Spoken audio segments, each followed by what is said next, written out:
नमस्कार, स्वागत है आप सभी का एक बार फिर से आपके अपने चैनल बोलचाल तमिल भाषा में। मैं हूँ उमा। इस वीडियो में हम तमिल में दैनिक उपयोग के 2 शब्दों वाले वाक्य सीखने वाले हैं। 2 शब्दों वाले वाक्य काफ़ी छोटे होते हैं, उन्हें सीखने में आसानी होती है। आप सीख भी सकते हैं और बोलने में भी आपको आसानी होगी। मैं आपको ये भी याद दिला देना चाहती हूँ कि लिखित तमिल से बोलचाल वाली तमिल काफ़ी अलग होती है, दोनों में बहुत अंतर होता है। तो इस वीडियो में हम सिर्फ बोलचाल वाली तमिल ही सीखने वाले हैं।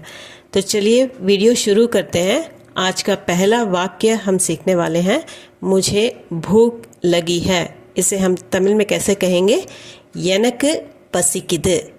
यनक मतलब मुझे, पसी मतलब भूख होता है, पसिकिद भूख लगी है। यनक पसिकिद, यनक पसिकिद। प्यास लगी है, इसे कहेंगे दागमा इरुक्कु। दागम मतलब प्यास, इरुक्कु मतलब है। दागमा इरुक्कु, प्यास लगी है, इसे हम कहेंगे दागमा इरुक्कु, दागमा इरुक्कु। खाना दो, सापाडु कोडु। सापाडु मतलब खाना, कोडु का मतलब हमने पहले भी देखा है, देने के लिए कहते हैं। खाना दो, इसे कहने के लिए सापाडु कोडु। खाना परोसो अगर आपको बोलना हो तो आप कहेंगे सापाडु परिमारु या फिर सापाडु पोडु। सापाडु का मतलब खाना होता है, परिमारु का मतलब होता है परोसना। खाना परोसना के लिए सापाडु परिमारु। अगर आप घर पे किसी से बोल रहे हैं तो सापाडु पोडु भी कह सकते हैं, डालने के लिए। पानी दो, इसे कहेंगे तन्नी कोडु। तन्नी का मतलब होता है पानी, कोडु देने के लिए कहते हैं। तो कोडु का मतलब होता है दो, पानी दो, इसे कहेंगे तन्नी कोडु। तन्नी कोडु, पानी दो, तन्नी कोडु।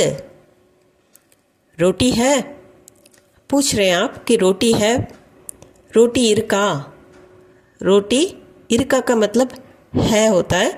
रोटी है तो क्वेश्चन की तरह रोटी इरका। सांबार चाहिए, इसके लिए आप कहेंगे सांबार वेणु।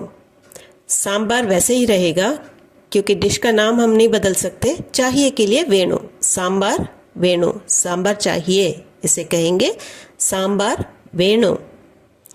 और अगर कोई चीज़ नहीं चाहिए तो उसे वेंडा। वेणु होता है चाहिए, वेंडा नहीं चाहिए। सूखी सब्जी नहीं चाहिए, पोरियल वेंडा। तमिलनाडु के खाने में जो दोपहर का खाना होता है, चावल के साथ सूखी सब्जी भी परोसते हैं, उसको हम पोरियल कहते हैं। तो सूखी सब्जी नहीं चाहिए अगर आपको कहना हो तो पोरियल वेंडा। वेंडा का मतलब नहीं चाहिए, पोरियल वेंडा, पोरियल वेंडा। खाना बन गया, समेल मुड़िष्टिया। मतलब खाना बना लिया अगर आपको पूछना हो। समेल का मतलब होता है खाना बनाना, उस प्रोसेस को, उस विधि को हम समेल ही कहते हैं। मुड़चिटिया मतलब कि हो गया, खत्म हो गया, इसके लिए मुड़चिटिया।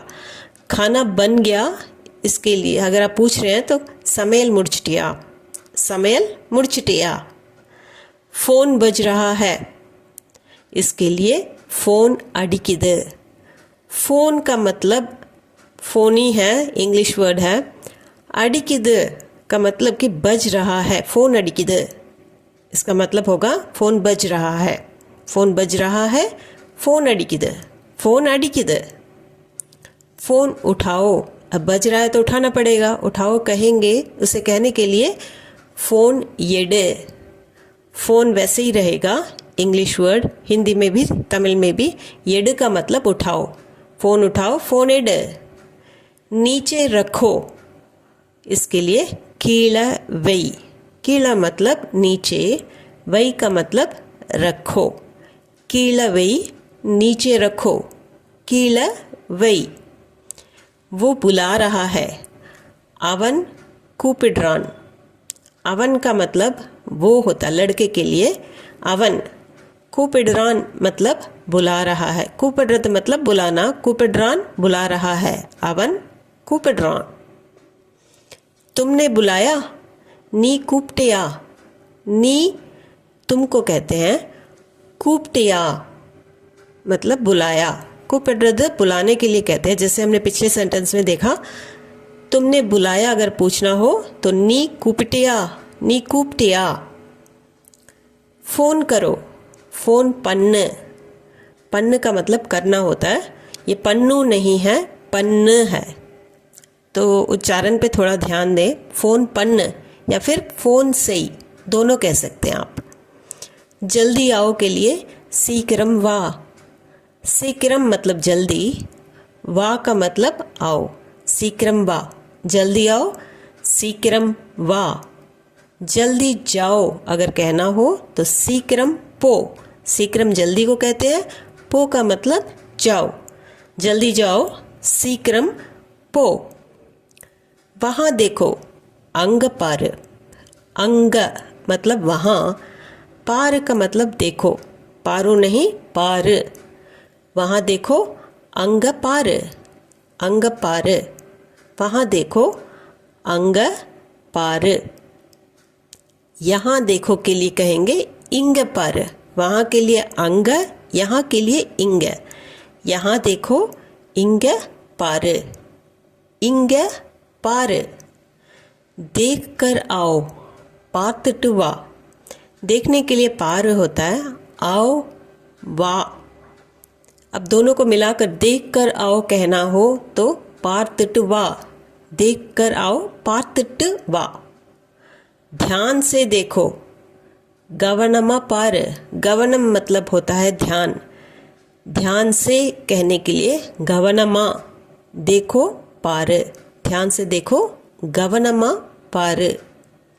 गाना सुनो, पाट केल, पाट का मतलब होता है गाना, केल का मतलब होता है सुनो, तो बोलचाल में पाट केल, केलू नहीं केल। गाना सुनो, पाट केल। कहानी सुनाओ, कदई सुल्ल, कदई का मतलब होता है कहानी, सुल्ल सुनाने के लिए कहते हैं या बोलने के लिए भी सुल्ल कहते हैं। कहानी सुनाओ, कदई सुल्ल या फिर कद सुल्ल, कदई सुल्ल। तुम या आप ठीक हो, तुम ठीक हो या आप ठीक हो, इसे कहने के लिए कहेंगे नल्ला इरकिंगला। नल्ला मतलब अच्छा, ठीक दोनों के लिए। इरकिंगला, इरकर्द मतलब है, नल्ला इरकिंगला आप ठीक हो, नल्ला इरकिंगला, नल्ला इर क्या तुम ठीक हो, नल्ला इरकिंगला। कहाँ जा रहे हो, यंग पोर, यंग मतलब कहाँ, पो मतलब जाना होता है, कहाँ जा रहे हो कहने के लिए यंग पोर, कहाँ जा रहे हो यंग पोर, यंग पोर। वहाँ मत जाओ, अंग पोगाद, अंग मतलब वहाँ, पो जाने के लिए कहते हैं, पोगाद मतलब मत जाओ, पो का मतलब जाओ, पोगाद मत जाओ, अंग पोगाद। उम्मीद है कि आपके लिए ये वीडियो उपयोगी रही होगी। इस वीडियो के संबंध में अगर आपके मन में कोई संदेह हो या फिर कोई प्रश्न हो तो ज़रूर कमेंट सेक्शन में कमेंट करके बताइएगा। मैं आपके संदेह को दूर करने की कोशिश करूंगी और प्रश्नों के उत्तर देने की भी पूरी कोशिश करूंगी। और अगर आप हमारे चैनल पर नए हैं तो सब्सक्राइब बटन दबाकर ज़रूर चैनल को सब्सक्राइब कर लीजिए ताकि हमें भी मोटिवेशन मिलता रहे। नोटिफिकेशन बेल भी दबाना मत भूलिएगा, तुरंत आपको नोटिफिकेशन मिलता रहेगा। ये वीडियो अगर पसंद आई हो तो लाइक कर दीजिए, लाइक बटन दबाकर। और अगर आपके फ्रेंड्स सर्कल या फैमिली सर्कल में किसी को तमिल सीखनी हो तो ज़रूर उनके साथ ये वीडियो शेयर कीजिएगा। एक और वीडियो में आपसे मिलती हूँ। Thank you for watching.